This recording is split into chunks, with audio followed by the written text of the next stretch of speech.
Welcome to my Voices for Justice show. My name is Sharon Racusin, and with me today is Allie Samuels from the Sierra Club. She's the new community organizer for the Upper Valley Sierra Club, specifically for the Ready for 100 campaign. Yes, welcome. Thanks for having me on the show. So Allie, why don't you tell the audience how you got involved in the environmental movement? Sure. So I guess I've always had a passion for the environment and the outdoors. I grew up doing a lot of hiking in the Adirondack Mountains, and then I was very involved in recycling. So I was part of the recycling club in high school, and then tried to get recycling bins installed downtown. But when I went to college, I knew that I wanted to study environmental studies. So I went to St. Michael's College outside of Burlington, which was a really great location to be looking to kind of get involved in the environmental movement. I had the opportunity to intern with 350 Vermont, and I learned a lot about the power that organizing has, and got to go to the People's Climate March at the same time, which was a really incredible opportunity and just powerful, very powerful moment. And then I was a part of the divestment movement on campus. So we were asking St. Michael's College to divest from fossil fuels, and so I worked on that when I was in school and learned a lot about organizing and being part of the climate movement at that point. So when I graduated from college about a year and a half ago, I really wanted to keep doing climate work. And so I ended up finding a job as a climate organizer in the Upper Valley. And so that was when I came out here and started working as a climate organizer. You're working right now for the Ready for 100 campaign for the Upper Valley Sierra Club, not the national group. Mm-hmm. So what brought you, how did you get hired for that position? Mm-hmm. I've been organizing in the area for about a year now, working on various climate issues. Specifically, we did quite a bit of organizing to stop a liquefied natural gas depot from being built in Lebanon. And we formed a group called Energy and Climate Upper Valley, and that group in particular spent a lot of time fighting the natural gas depot and pushing for renewable energy in the community, and really just raising climate issues with the community. And so that's kind of how I ended up here. Talk a little bit more about the thing called LNG, the liquefied natural gas depot in Lebanon. Mm-hmm. I think that our audience needs to know about that if they don't already know about it. So why don't you just tell us about that? Sure. Yeah, so about so the natural gas depot, there were two companies competing with petitions to build the depot. And things have changed, and now there's just one company that's going to be applying for that. But the reason that we have been opposed to it is because natural gas is not a bridge fuel. It's often considered to be a bridge to a renewable future, but in reality, natural gas is just almost as dirty as oil.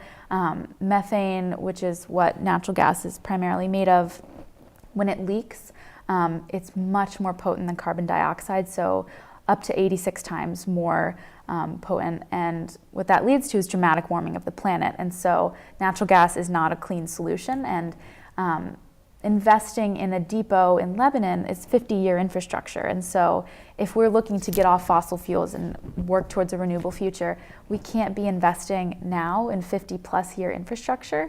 And so I think that is really what the concern that we're raising, is that this is now is when we need to switch over to renewable energy. We need to keep all fossil fuels in the ground. And so we have an opportunity right here in the Upper Valley to be fighting natural gas, which is a fossil fuel. And so we've been doing a lot of work around that. And they're currently, the Public Utilities Commission in New Hampshire denied Liberty Utilities their recent application. However, I think we're pretty sure they'll be reapplying, and so we're working to organize around that right now. So I don't know how many people remember when there was a leak in California. There was a huge methane leak, and they couldn't stop it.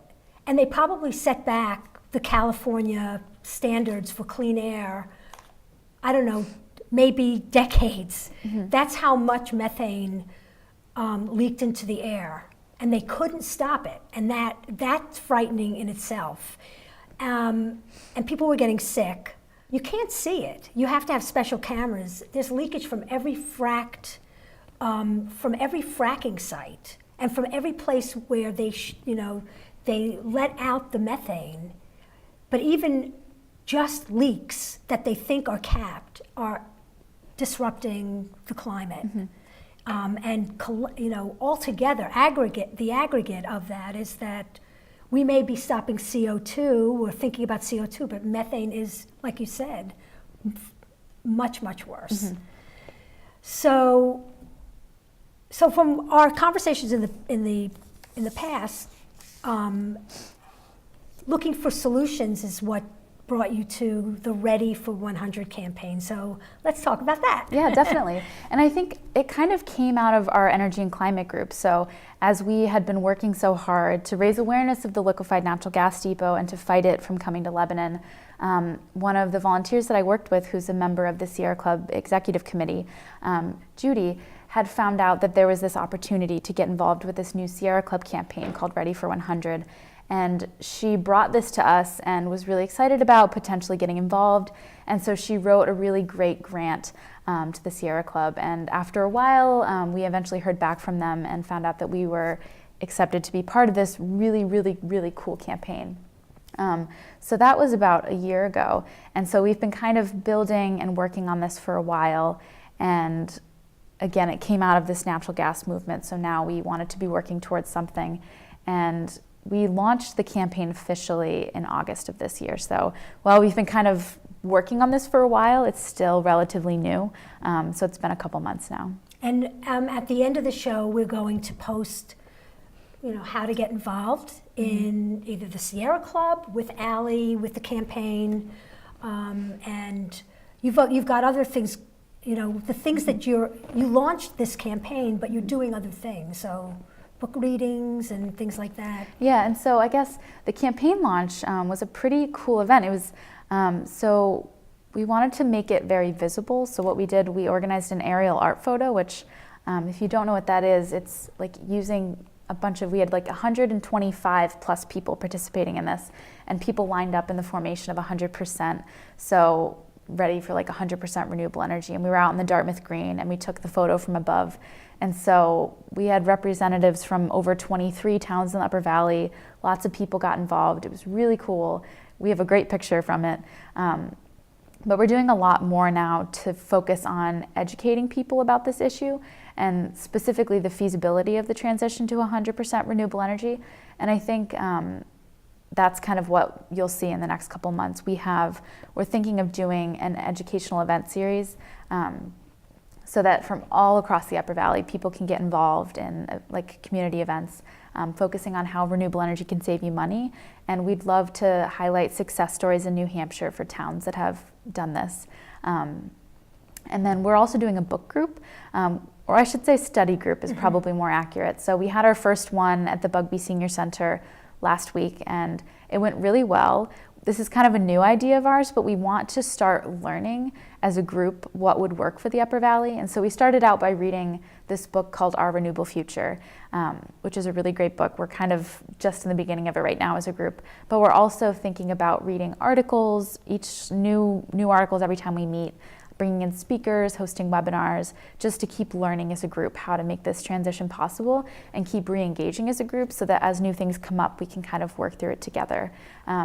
So there's always an opportunity to get involved. You don't have to have read the whole book to join our group at all. But we're interested in reading new things, learning together, and being active. And so it's a fun way to get involved. And you have a schedule of the book, the study group. So we'll post that also. Yes. We'll have all that information at the end of the show. I was at the Climate March too, and in 2014, and it was September 2014, and I was an organizer. I managed to get 3 buses from the Upper Valley, cool. Which Ben & Jerry's sponsored, and what was the most amazing part of it for me was the first time that I saw all groups coming together because they understood what they had to lose when the planet falls apart. 350 Vermont is about keeping the amount of CO2 in the air under 350. And so we're already above that. And so the groups that came together for the climate march seemed disparate when you looked at all the different groups, but they were poverty groups. There were all the climate groups, but there were gender and race and any facet of human life were there represented, because we all have something to lose. And you mentioned, I know you're an organizer, and organizing is super important. You're a good organizer. Climate seems to be one of those things that is easy to organize around. And I wonder, if the people, when you get together, if you think about power, when you organize, you're talking about climate, but you're also talking about who has the power and why we are constantly pushing back against that power. And I just want to read some quotes. I went onto the Sierra Club website, and I was very pleased to see how, what a turnaround there was for what I always, I was thinking was becoming really stodgy and old and, a bunch of white guys, and, hiking, without any thought for anything beyond, Yosemite or the Redwoods or whatever. But things have changed in the Sierra Club, and I just want everyone to know that it has changed, and to go onto the Sierra Club website, the national organization. But the president, there's a quote on the website from the president, Aaron Mair, M-A-I-R, and he says, "Our current society has created a culture of privilege for the few at the expense of many, and obviously at the expense of the planet. To correct that, we must break down barriers of race and class and social privilege and entitlement to build a movement that's inclusive and diverse and respectful and truly welcoming of people of color and First Nations."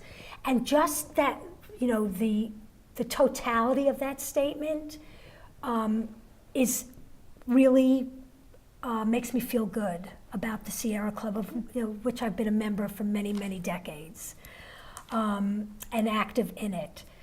And so when we organize, when we think about the things that we're doing, we have to think about everyone that's impacted, and but more than that, to think about who we're fighting against, really. And Dean Hubbard, the labor director of the Sierra Club, says something even more powerful. "Globally, we can move in the right direction by beginning to address the unfair and unequal power relationships that drove the growth of the fossil fuel industry and fueled the disparate impacts of climate disruption on poor and working class people." And what I want to say about that is that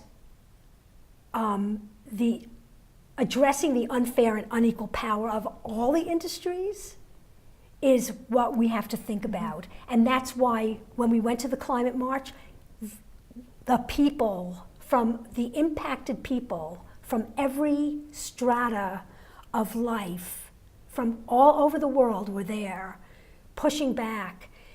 400,000 people were there. We basically brought down New York City. And the traffic getting there was also incredible, and we had buses. But yes, it wasn't 50,000. We have had 50,000 people 350 had 50,000 people hold hands around the Capitol. And I think that's what I was thinking of. That wasn't enough. 400,000 people, almost 500,000 people, that wasn't enough. So what we want is for 350 million people, the whole United States, to say, keep the fossil fuels in the ground, no Keystone, no LNG. we have to, we need to think, right? We need to think about moving in another direction. Yeah, and it's positive to see. I guess this campaign nationally launched in January of 2016, so just this year. And so far, 19 cities have committed to being 100% renewable, which is incredible. And so it's nice to see movement happening. Like just last week, Park City, Utah made the commitment, Boulder, Colorado just a few weeks ago. I have this case study with me of the cities that are doing this. And so this is real and this is happening. And it's really exciting to be a part of because it's like people coming together and making things happen. Yeah. So, yeah. Is there anything, Allie, that you want to add to the conversation right now? I'm hoping that you'll come back. Yeah, definitely. And talk about the progress of the Ready for 100 campaign. But in the meantime, is there anything that you want to just say? Yeah, you know? and I think we're really looking for people to get involved. This is a grassroots movement, and we really need people in the Upper Valley to say that they want their leaders to commit to being 100% renewable. That's what this is all about. So we're looking to town leaders, business leaders, organizations, looking for commitments. And so all different towns. We're all over the place. So we're in Vermont and New Hampshire. Anyone who's looking to do this can get involved. So we're excited to have new people. I would say send me an email. My email will be on the screen at the end of this. We also have our study group coming up. So I think we will also post the date and time of the next one, and we'd love for you to join us and then be looking for the event series that we're going to have. We'll be talking about offshore wind, how renewable energy can save you money, the smart grid, electric cars, transitioning the heating sector and the transportation sector to 100% renewable energy. And so there's a lot to learn, and you'll meet great people, and it's fun. So I would definitely recommend getting involved. Great. Yeah, cool. So thank you so much, and I look forward to seeing you, in our organizing, in the Upper Valley, and also back on the show. Great. Thank you so much for having me. You're welcome.